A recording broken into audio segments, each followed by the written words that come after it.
Explore the wisdom of the revered Narada Bhakti Sutras, a cornerstone of Hindu devotion, with His Holiness Swami Jyotirmayananda.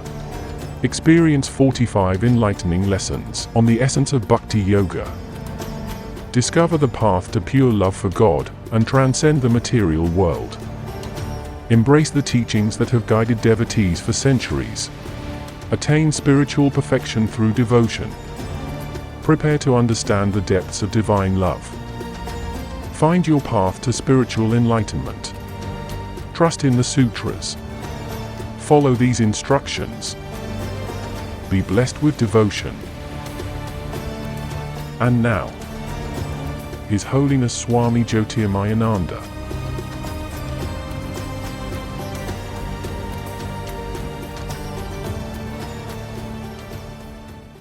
Om Vasudeva Sutam Devam Kansachanuramardanam Devaki Paramanandam Krishnam Bande Jagadgurum. Om. Adorations to the Divine Self in each of you. Having concluded a series of talks on karma and karma yoga, I will give you another series, Insight into Bhakti, Bhakti Yoga, the yoga of devotion. Always remember, human personality is a blend of 4: action, emotion, will and reason. Corresponding to each aspect, there is yoga. Karma yoga,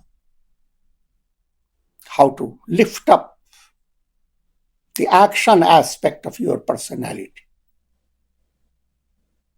Bhakti yoga, how to allow your feeling, your reason, rather your emotion, to become integrated.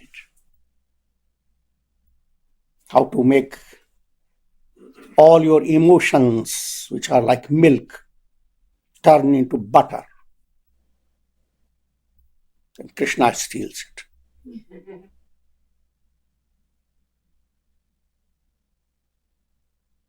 And will aspect, for that we have Raja Yoga, popularly known as yoga of meditation, Dhyana Yoga. How to develop that special will that controls mental movements,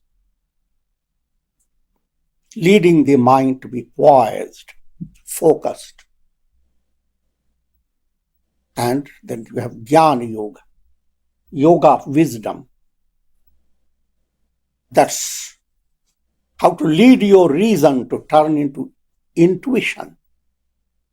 That's the profound aspect. And all these 4 are interrelated. Everybody has a choice to give emphasis on any one of the 4 in their life. You may recognize yourself as a bhakti yogi. You may recognize yourself as a karma yogi, or a dhyana yogi, or jnana yogi. But your success depends upon integration of your personality. That means every aspect must change. Automatically, all yogas are different aspects of the same movement towards God. With this introduction, let me give you on Bhakti Yoga. There are 3 great definitions I'll present before you. From Narad Bhakti Sutras, the second sutra, Satvasmin Param Prema Rupa. Everyone has instinctive urge to love and to be loved. And bhakti is that where your urge to love has reached its maximum. Your heart has opened up to the profound understanding that God alone is loved. And that's what you have been doing through countless lives. In every embodiment, your love becomes scattered. So many people, in different ways, you try to love them. But absolute fulfillment doesn't come, because all beings are, in their embodied state, they are transient. Think of a song of Indian film. People sing it. There is a profound meaning. एक दिल के टुकड़े हजार हुए, कुछ इधर गिरे कुछ उधर गिरे.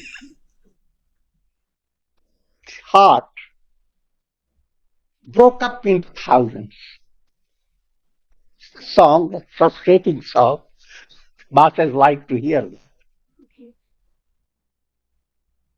Someone is in great frustration and says, I had one heart, broke 1,000. How can I gather it? Some fell here, some fell there, some fell there. I lift it up to philosophical level. If you had one original heart, love of God, that's the deepest reality in every soul. You are looking for it due to ignorance. You are trying to discover that through many embodiments, through many personalities. That one heart that could have been beating for enjoying the presence of God has been scattered. Just imagine, just even 10 embodiments of yours, how many people you loved so intensely, as a mother, as a father, as a daughter, as a husband, as a wife. How many people you loved? And how tender was your love? And what has happened? All personalities that you love, the reality is, personalities are names and forms. They are glowing with the light of God. If you walk in the morning, you see splendor of the sun. Countless dewdrops settle on wires, and all those dewdrops shine. Millions of things shine. Few lift your mind to higher understanding. It is one sun that, as if it has broken up into thousands. If you are enlightened, you don't grieve over every dewdrop that drops away or fades away, because the sun is there. And whatever shines in you is also the sun. So, do not let your heart be broken over things that are the nature of Maya. And whatever has been broken, collect it. Collect all your 1,000 pieces. That's profound, ideal. To love and to be loved. Also, you must realize in every embodiment you are being loved by God. No matter how much you may go astray, yet the divine support is always there. You do not have infinite freedom for fall. You fall a little. Divine Mother just allows you only that much which is meaningful for your soul. You reach this state of Param Prem, supreme love. These two aspects blend, to love, to be loved. And the answer is God. Shandilya Maharshi defines bhakti. It was first, this definition is from Narad Bhakti Sutra. Shandilya Maharshi, another great teacher, exponent of bhakti. Sa Paranurakti Ishware, supreme attachment. Attachment oozes with sweetness towards God. That's bhakti. So bhakti is not quick attainment, progressive. Try to understand. Whatever object gives you happiness, you become attached to it. As long as attachment continues, it's called anurag. You go on thinking about yesterday, the attachment was little 5 degrees, today it becomes 10 degrees. Later on, it increases. But there comes a time there is a sudden frustration, disillusion. You have been attached to a bird in a cage, and your attachment shifted away from the bird and became more focused on the cage. Bird flew away. You were left with the cage. This predicament of human love and attachment, love that lacks behind insight. Therefore, most times, attachment and hatred, love and hate, they go to form one's vasanas, a mixed form of vasana. Mind goes on creating both types of impressions. Is there something where you find love, you get attached, and love goes on growing, and your attachment goes on growing, and it has no limits. You become absolute, infinite. That's devotion to God. In the world of crowded realities, try to squeeze out in such a way that you have a little of divine attachment, little of taste of divine love. Once your mind tastes, you have to be very patient, because by imagination you may say, oh, I surrender myself to God. God is everything for me. Try to be sincere. It doesn't, it's good to say that. But you have to have a lot of patience to work towards it. Once you have the slightest taste, in a sound way, your mind becomes like a bee that has tasted honey. Once a bee tastes honey and you try to drive the bee away, bee struggles to come back. No matter how much you do, go on driving. One subtle point I'm trying to bring out, bee doesn't get stressed out because honey has been taken away from it. It doesn't have heart failure. I am leading you to understand that generally another aspect of illusion comes in people.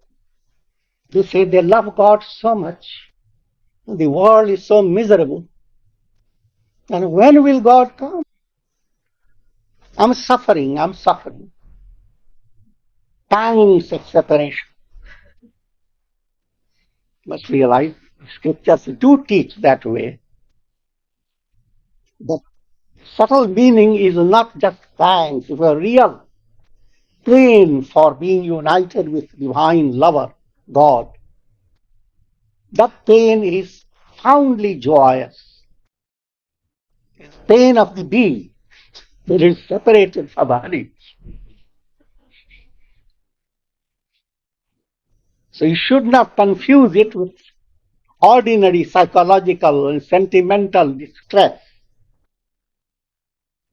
Just as vairagya, when we say vairagya, dispassion,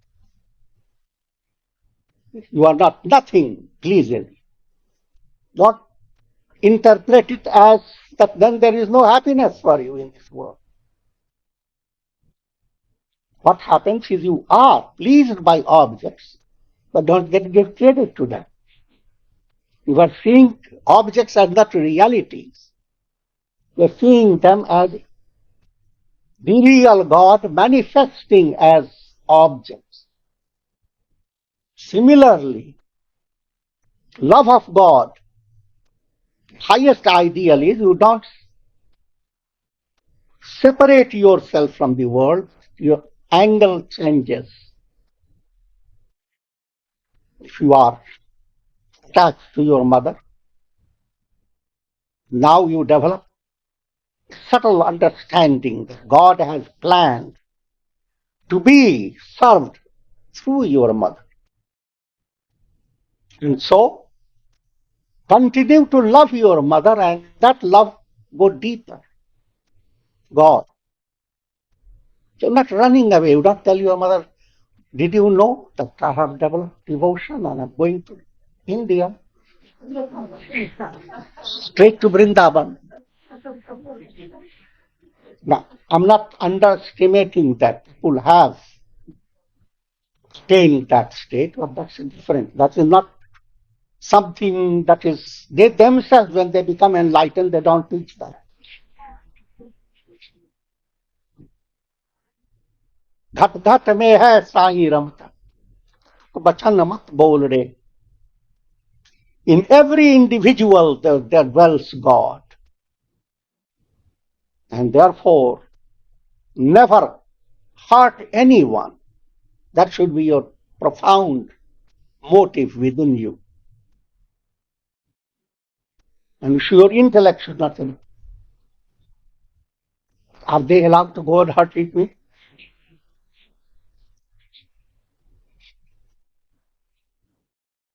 That's not. If you are, your mind is moving towards God, you will have infinite patience. Deal with people who are hurting you. Love should conquer it. And if your love is not conquering hate, don't blame them.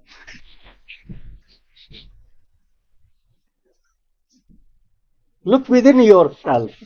You are being given a greater challenge to discover a profounder level of love that will extinguish the flame of hate.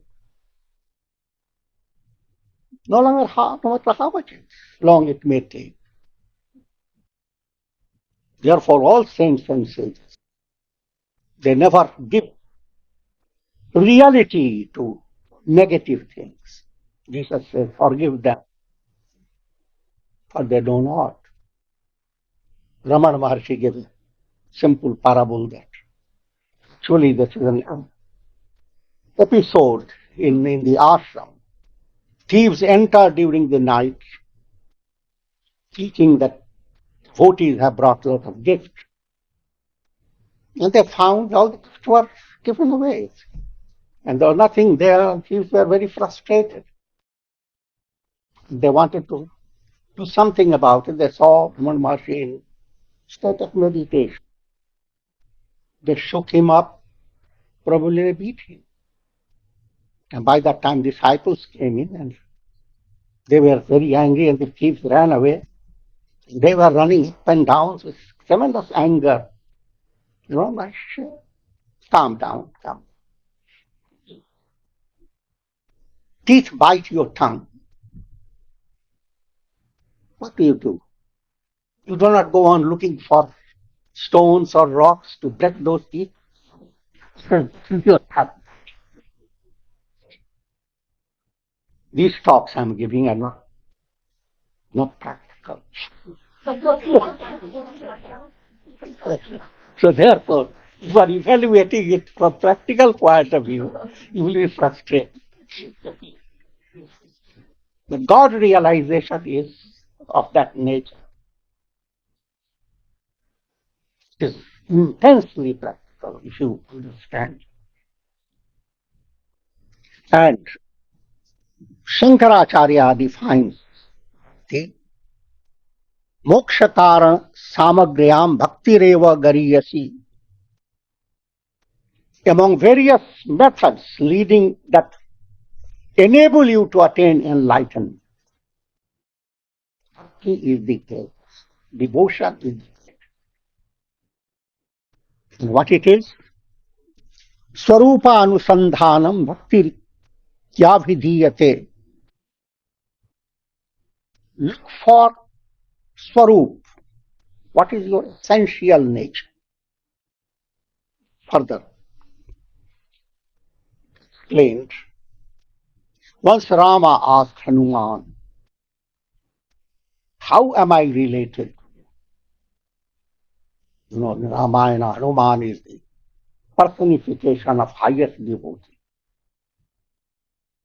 Hanuman says, Deha buddhyatu dasoham. To the extent I view myself as a body, I'm servant of God. In all your actions, always view yourself, you are a servant. Do the best. But don't take up the entire responsibility in your hands. All credit goes to God. If you fail, credit goes to Him.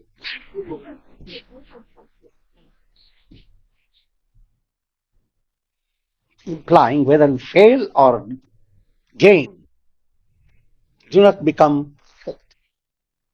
Leave both in the hands of God. Farmer prepared his field, he has sown the seeds, but rains didn't come in time. The idea is he should simply look into his heart and say, did I do my duty? And the answer is yes. But leave it in the hands of God. Your closeness with God is not being affected.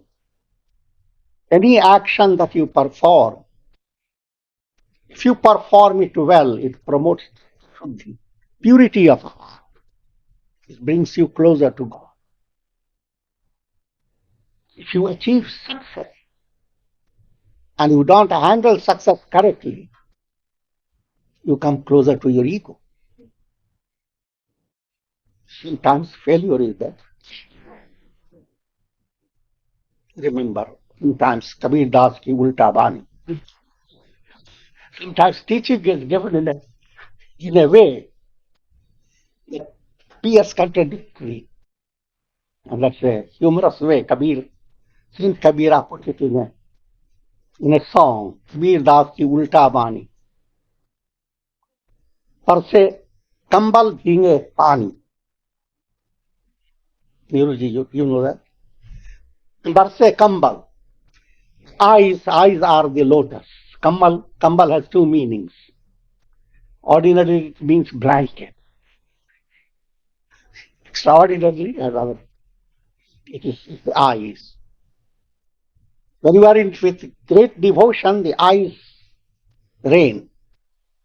Pani refers to hands, and hands are drenched because your tears are falling.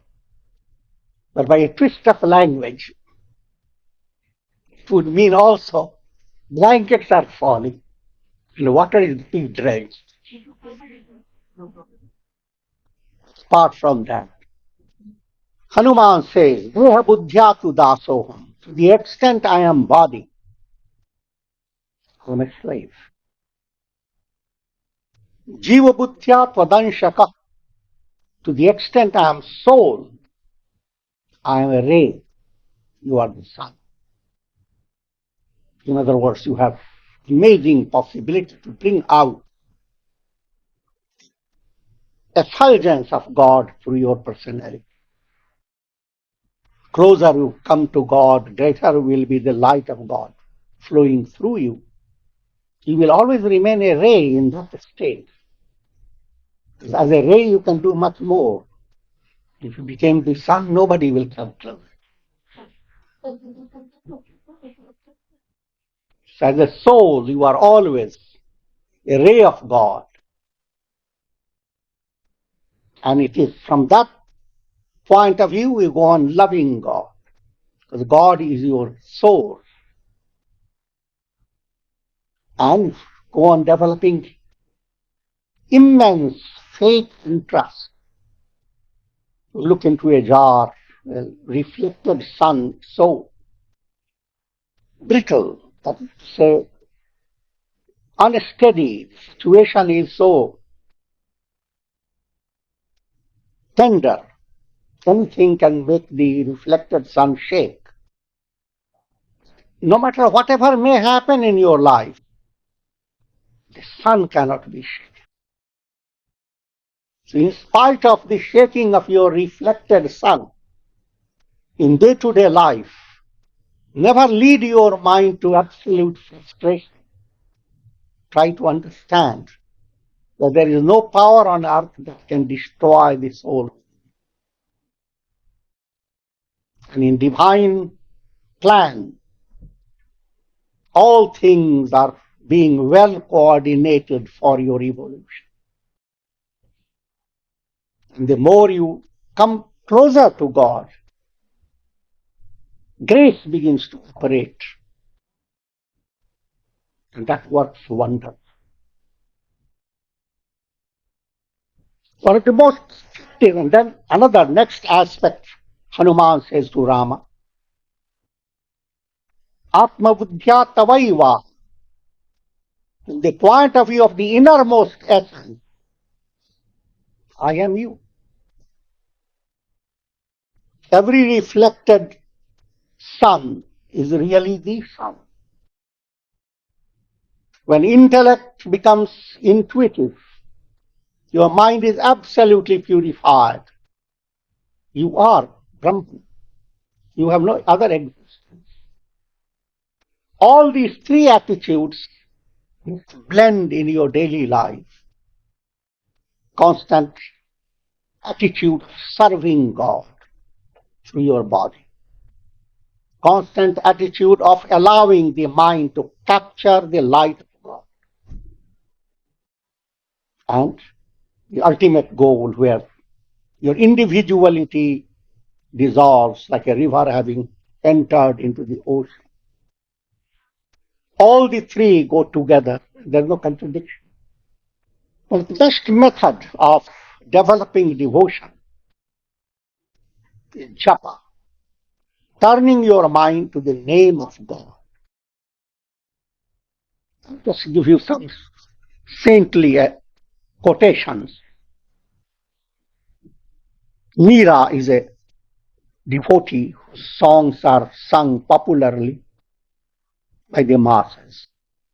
One of the songs says, Ram Naam Ras Pi Jai Manua, O mind, drink the nectar of divine name. Calls it Ram. Ram Naam Ras Pi Jai. You will find in the Hindu scriptures glorification of Ram. Shouldn't confuse you if you are a devotee of Shiva. Instead of Ram, repeat Shiva. Devotee of Krishna, repeat Krishna. Devotee of Jesus, repeat Jesus. When a saint says, this is the name you should repeat, never obey him.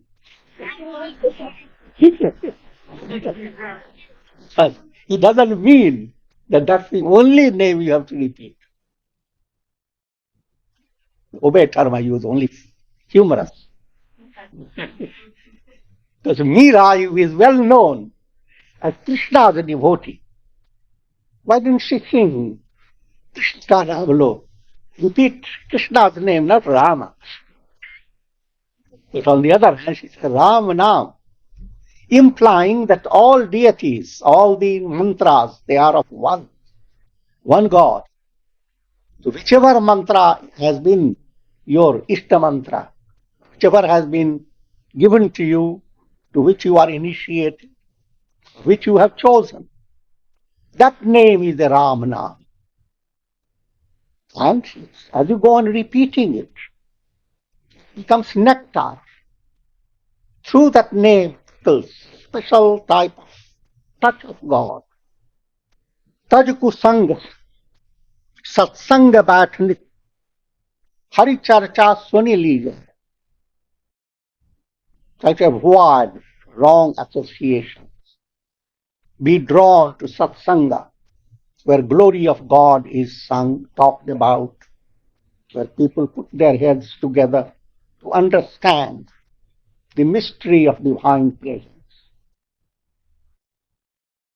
काम क्रोध मद लोभ मोह को महाचित्त से दीजिए.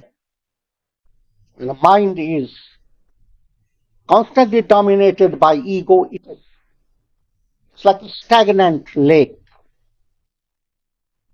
Once it moves towards God, opening comes into your mind. All the impurities that were in your mind due to stagnation, they float away. They are swept away. In other words, impurities of anger, hate, greed, all perversions of the mind. Meera के प्रभु गिरधर नागर ताही के रंग में भीजे. Let your mind be immersed, drenched with the glorious presence of God. Tulsidas says, विवसहु जासु नाम नर कहीं जन्म अनेक रचित अकदहि. Even if you repeat the divine name in a careless way, someone is doing wrong, Ram, Ram.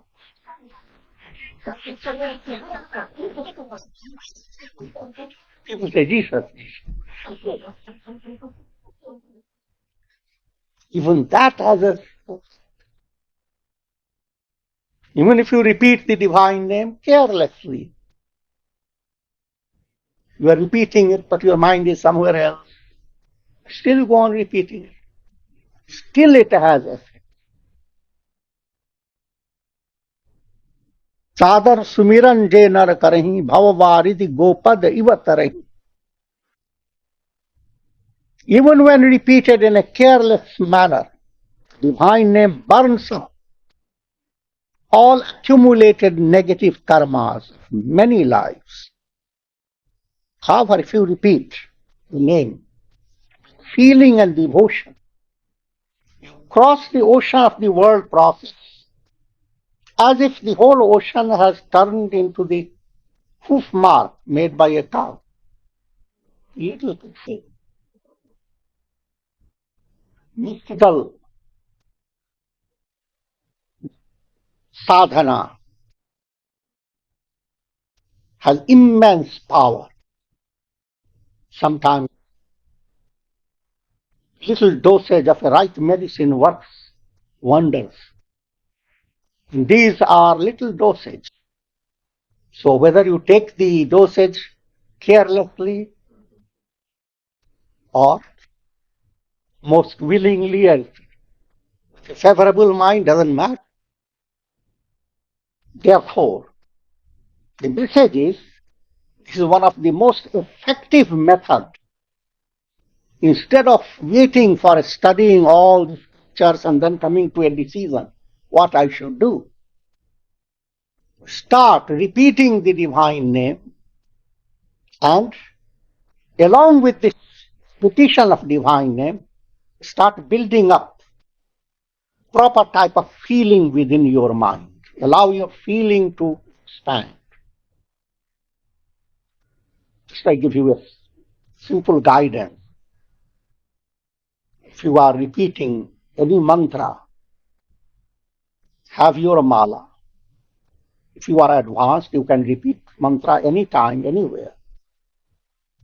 But when you're repeating with the mala, in the beginning have a picture of the deity in front of you. While you are repeating it, let your eyes focus on the deity. It's called tra.